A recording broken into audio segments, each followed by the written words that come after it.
अपनी सेहत कार्यक्रम की अगली कड़ी में हम चर्चा करेंगे नेत्र पे। नेत्र, आंख, चक्षु, जिनके बगैर इस जीवन की परिकल्पना अधूरी मानी जाएगी। इस सुंदर संसार को देखने का जो एक अद्भुत आनंद है वो शायद पूरा नहीं हो सकता।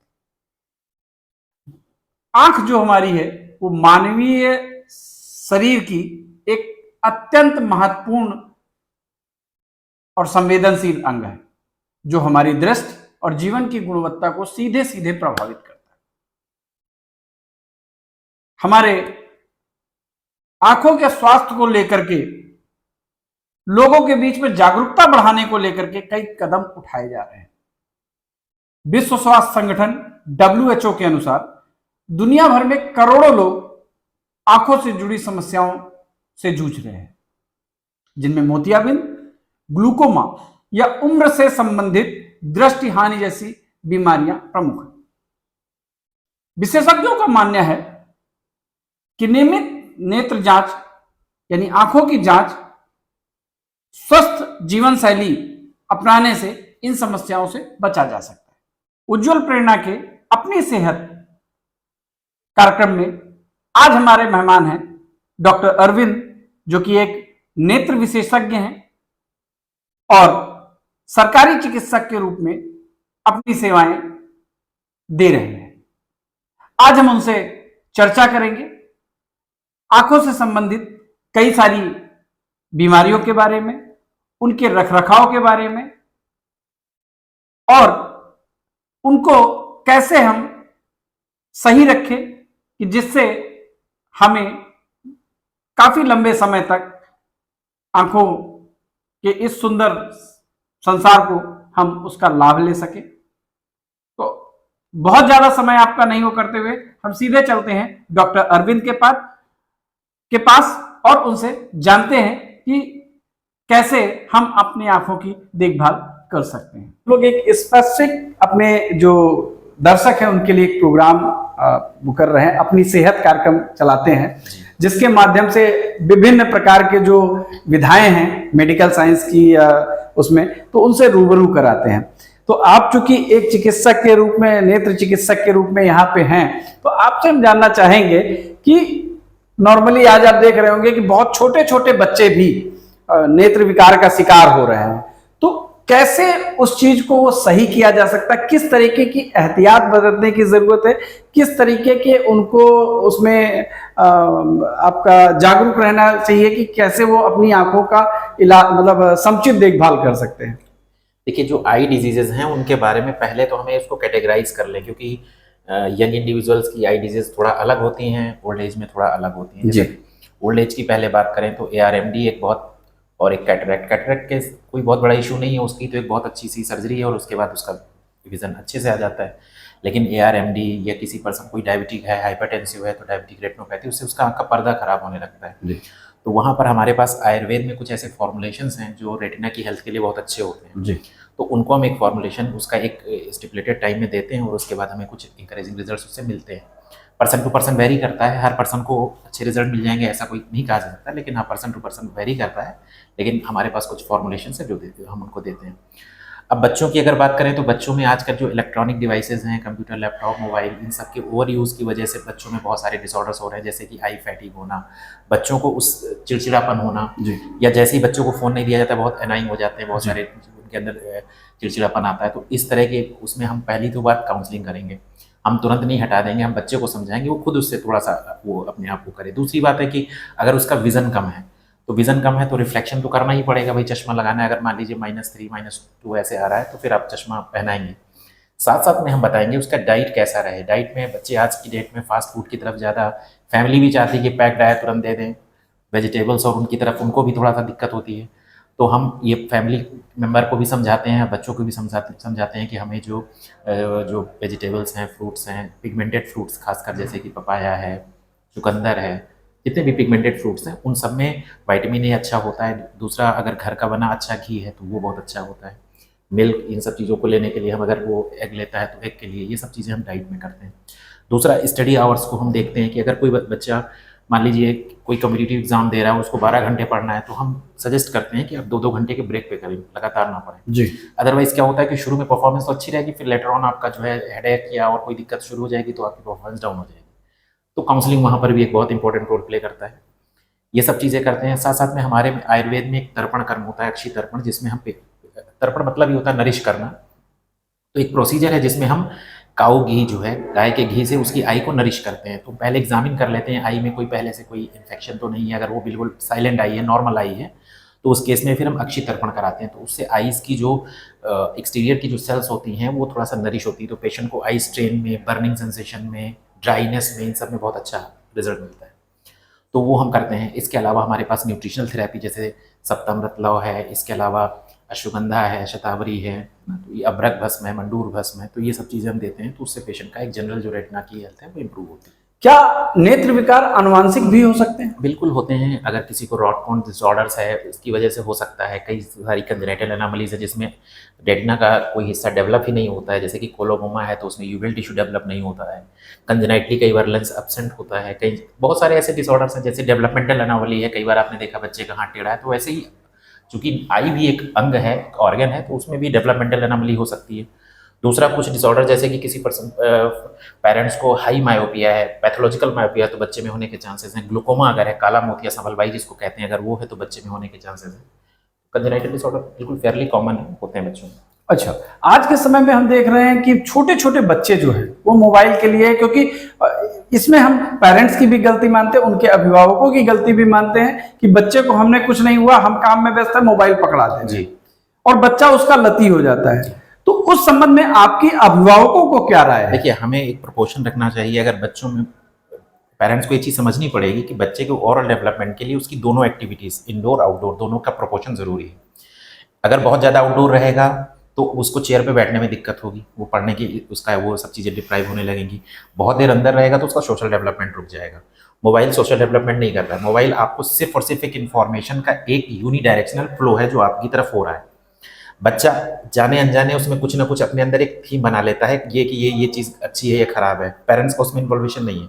पेरेंट्स जब उसको कोई चीज़ एजुकेट करेंगे या टीचर कोई करेगा तो उस केस में उसको जो होगा वो रियल वे में बताएंगे, जो चीज़ अच्छी है खराब है। उसमें तो अगर मान लीजिए एक कोई कॉन्सेप्ट है वही बच्चा ले रहा है, तो पहली बात तो उसके ओवरऑल डेवलपमेंट, उसकी पर्सनालिटी में, इवन उसके एटीट्यूड में बहुत बड़ा फर्क पड़ रहा है। अगर बच्चा सिर्फ मोबाइल पर डिपेंडेंट है या मोबाइल से सब कुछ कर रहा है या ज़्यादा टाइम एक्सेस टाइम उस पर बिता रहा है, तो हमें ये चीज़ बतानी है कि बच्चे को कितना ज़्यादा नुकसान होने वाला है। ये तो दिख रहा है आंखों का, साथ साथ में ओवरऑल कितना नुकसान होने वाला है उसका भी हम पेरेंट्स को बताते हैं।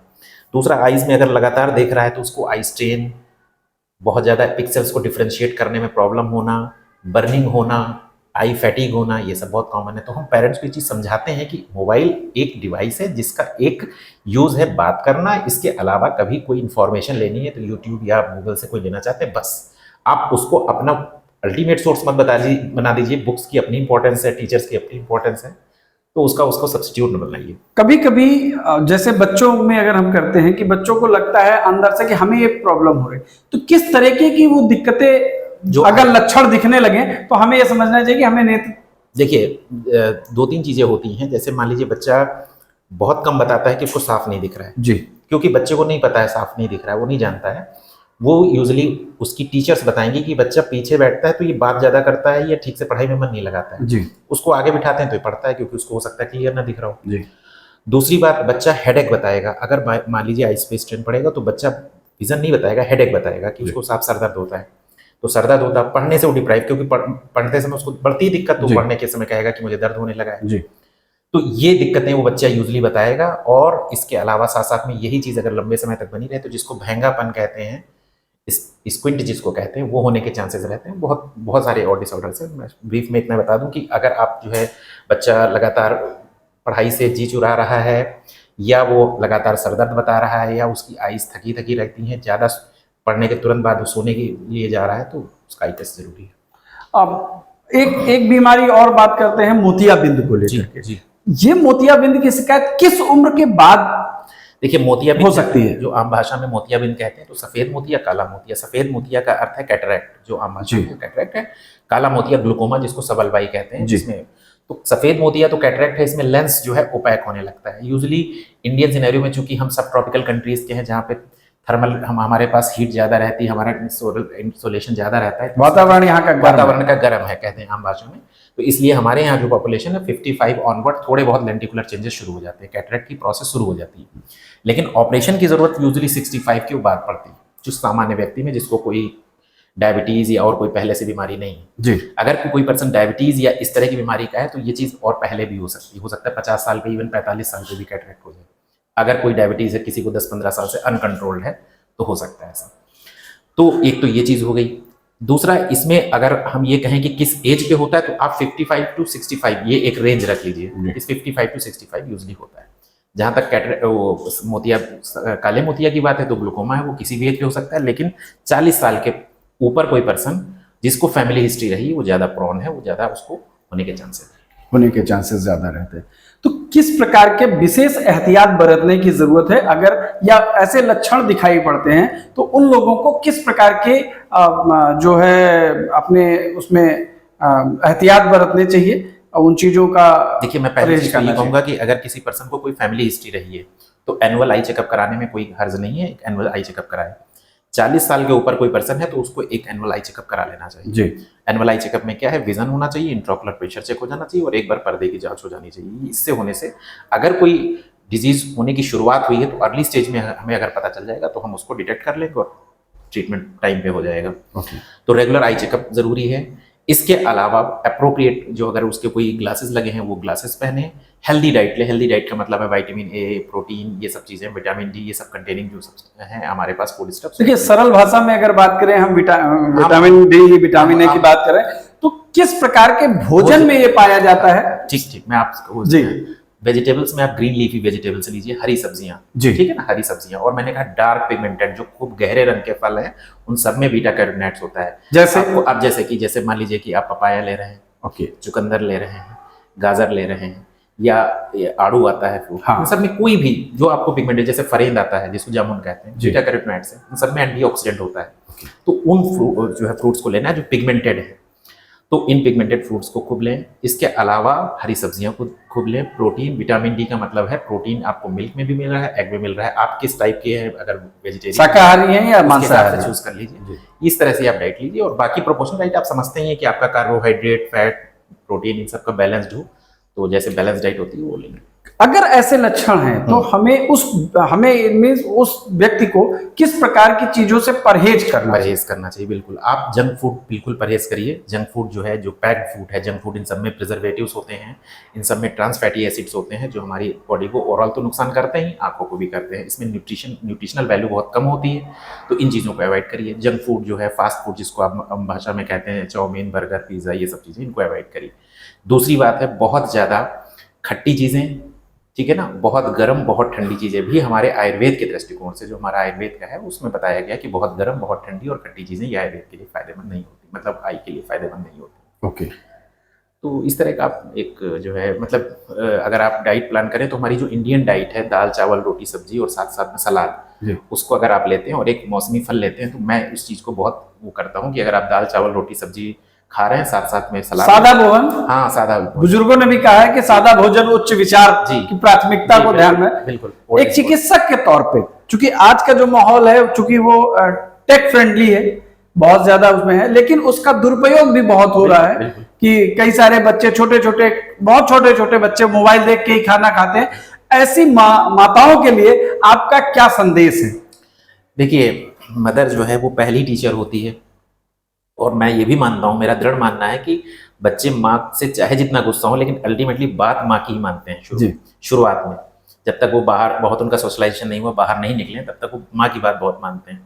तो ये जिम्मेदारी माँ के ऊपर है कि वो कैसा चाह रही है। वो अपना टाइम और अपने आप को कंफर्ट जोन से निकालना चाह रही है कि वो मोबाइल पकड़ा दे और वो खाना खा ले, या वो उसके साथ बात करके या वैसे ही कहानी सुनाते हुए जैसे पहले सुनाया जाता था उस तरह सुनाएंगी। वो सेलेक्टिव होंगी कहानी सुनाने में, जिससे बच्चे का एक अच्छा डेवलपमेंट होगा और बच्चा खाने लगेगा। ये बिल्कुल और बिल्कुल मैं मानता हूँ उस फैमिली और खासकर मदर के ऊपर काफ़ी कुछ निर्भर करता है कि अगर वो चाहे तो इसको बहुत आसानी से छुड़ा सकती है। लेकिन हाँ, बच्चा अगर बात करते हुए कुछ बात करना चाहता है तो वो बात माँ को करनी पड़ेगी। इसके लिए ज़रूरी नहीं है कि आप मोबाइल दीजिए और उसको कोई स्टोरी लगा के दे दीजिए, आप सुनाइए उसको। धन्यवाद। तो मैं अपने सभी दर्शकों से, विशेष रूप से महिला दर्शकों से इस बात का अनुरोध करता हूं कि वो डॉक्टर साहब की राय को जरूर ध्यान में रखें कि मोबाइल का उपयोग अपने नन्हे नन्हे बच्चों को उसकी आदत ना डालें। उनको जैसे लोरी सुनाती हैं रात में, वैसे ही उनको कहानियां सुनाते हुए उनको कुछ मतलब जो जिस भी तरीके से उनको मना सकते हैं और वैसे उनको करें, तो मोबाइल के दुरुपयोग का उनकी आंखों पे उसका असर कम देखने को मिलेगा। इस प्रकार वो अपने बच्चों के नेत्र विकार को खत्म कर सकती हैं। धन्यवाद। अगर आपको हमारी ये खबरें अच्छी लगी तो कृपया हमें सब्सक्राइब कीजिए, लाइक कीजिए और शेयर कीजिए।